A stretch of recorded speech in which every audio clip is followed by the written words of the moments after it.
Kasey was a gay man who was outed because of his murder. Learning about Leon's wrongful conviction and finding out the police had lied to us was shocking in and of itself. But I came to the realization that the truth does never die, and Leon is exactly where he should be today. What I have a problem with at this point is that the police still want to continue to lie to my family about who the real killer was and what actually happened. It's okay. Kasey would be here fighting for anyone he ever knew, family, friends, anybody. If it was a gay man, he would probably be here fighting for him, but I know he would be here fighting with Leon for the right thing to happen. Right is always going to be right, wrong is always going to be wrong. And we all, my whole family, Leon's whole family, we were all destroyed by the police lying to us back in 1998. I don't know that we will ever be able to get past that. We would like to get a public apology, both my family and Leon and his family. I don't know if we'll get that, but we're going to keep fighting to get it. And we're going to keep fighting to have people out here on the outside to help victims like myself and my family, because there is no one to turn to out here to help us. It's a lot to really process. It's taken me a lot of time to really find grace for myself with all the trauma and things that I've been through. And to have the empathy, to empathize with what Kolleen's family been through. When I was in a solitary cell, and I was fighting a hunger strike, and I was mad, and I was screaming, truth never dies, it's only to be discovered. You know, and all other type of things. I was angry. But I thought to myself, I said, what about Kasey? He's gone. His family cannot write him. My family could write me. Matter of fact, I could write people and make them my family. But he couldn't, and they didn't have that. And I empathized with them. And as we walked out of prison, me and my sister Valerie, after exoneration, a long fight, you know, Kolleen reached out, and I understood her pain and her anger, her indignation. It was nothing foreign to me because I experienced it a long time, so I seen a sister in that. Even though it was directed against me, I was ducking some blows, like, who you think you are? What's going on? But, you know, in time, you know, we were able to come together through healing justice, which is an extended form of restorative justice. And we came together and we talked about our issues and contradictions. And I seen at that moment the pain of a victim family, what they go through. I decided to add her on my sickle sheet. I didn't know that we would be making history, that we would be the first people in American history to do such a thing and exonerate in the victim family. The sad thing, I just thought Kolleen was bitter, but she was fed lies by the very authorities that we supposed to have trust in, that we supposed to have the apex confidence. And I'm sorry for that. If we can't get a public apology from officials, we still can give each other our flowers while we're here. Right. And we make mistakes and we do things. And, you know, that's what it's all about. No amount of money. This ain't about money. It's about what happened, the impact, the trauma, what happened to these families. Because if these families are impacted like that, that means that society is, that means my neighborhood is not safe. Mm-hmm. And that's what we're dealing with. Some people can say it's spirituality, others can say other things. I don't refuse none of it.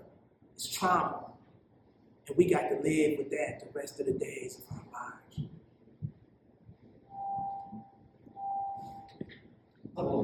Valerie was Leon's person on the outside, who did everything he couldn't do from the inside. And I will forever be as grateful for her as everyone else that worked to have Leon exonerated. But Val she's a diehard sister, and that's amazing to me. And even before you go into, some of the things you've been through, Val, I definitely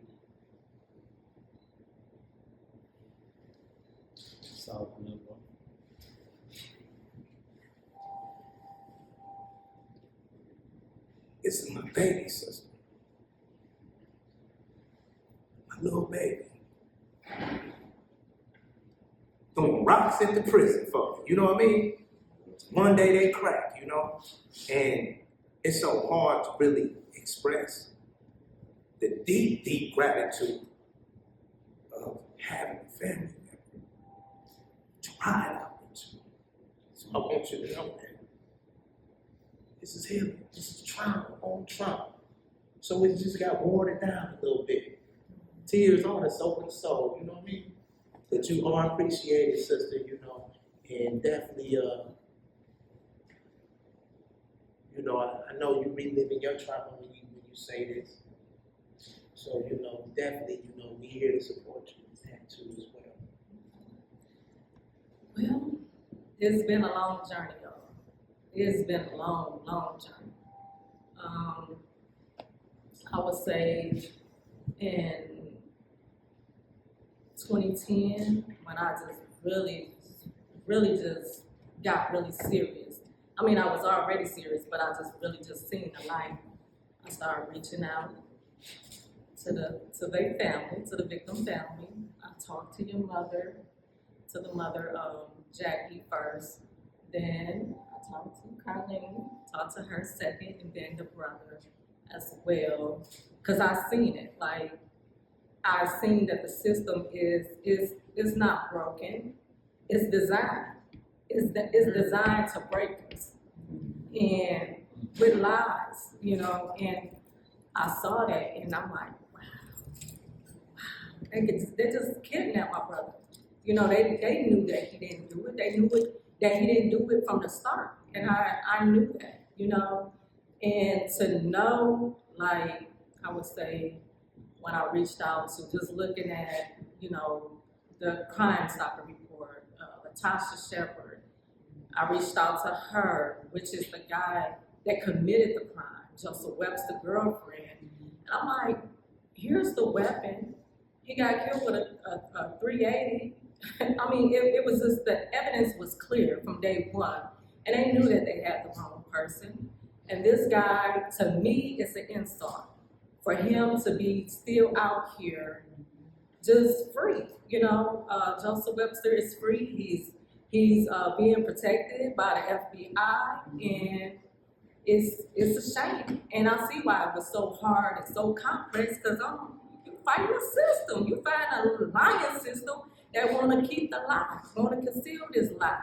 But the truth never dies. It's only rediscovered. And so March the 9th of 2023, it was rediscovered. We already knew the truth. So we already knew. So I'm like, man, so for me, it was like, who do you trust? Because you got you got the darkness all around you, principalities all around you. So it's like, who do you trust? So, when he got exonerated, I'm like, who is you? Who you working for? And that's how I look at things, because people is like, people got different motives, and it's greed when we just come down to the basic of injustice. It's all about money, and money is,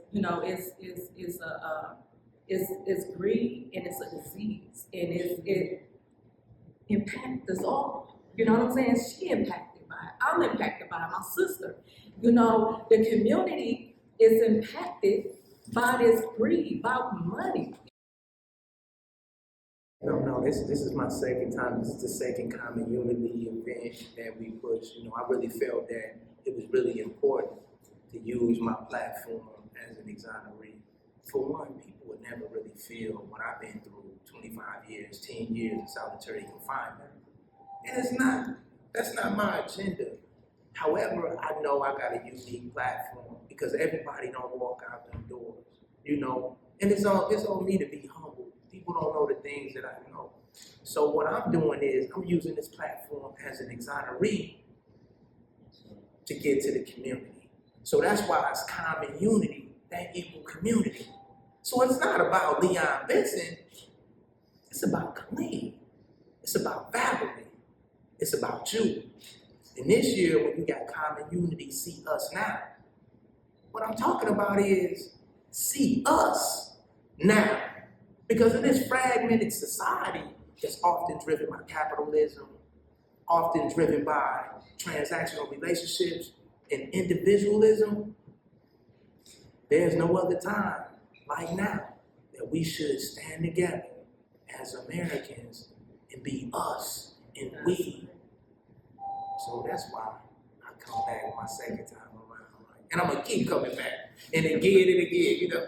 Does it make you feel a certain type of way to come back? Or how often have you seen Colleen since? I done seen Kolleen. Me and Kolleen went and tore it down at the University of North Carolina, you know, this Monday. We was down there at Chapel Hill. You know, I talked to her, you know, time to time on the phone. We meet at different events. So definitely, this is not nothing that's staged. You know, of course, she got her own life. I got my life. But we are connected. Eternally. Eternally. Through Kasey's murder. Through Kasey. Right? So I reach out and we build, and you know, we try to share resources with each other.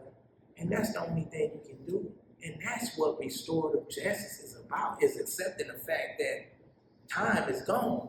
Like the sister said, time is selfish. It just took away from me right there, you know. Time is selfish. So we just try to restore what we can with what we got.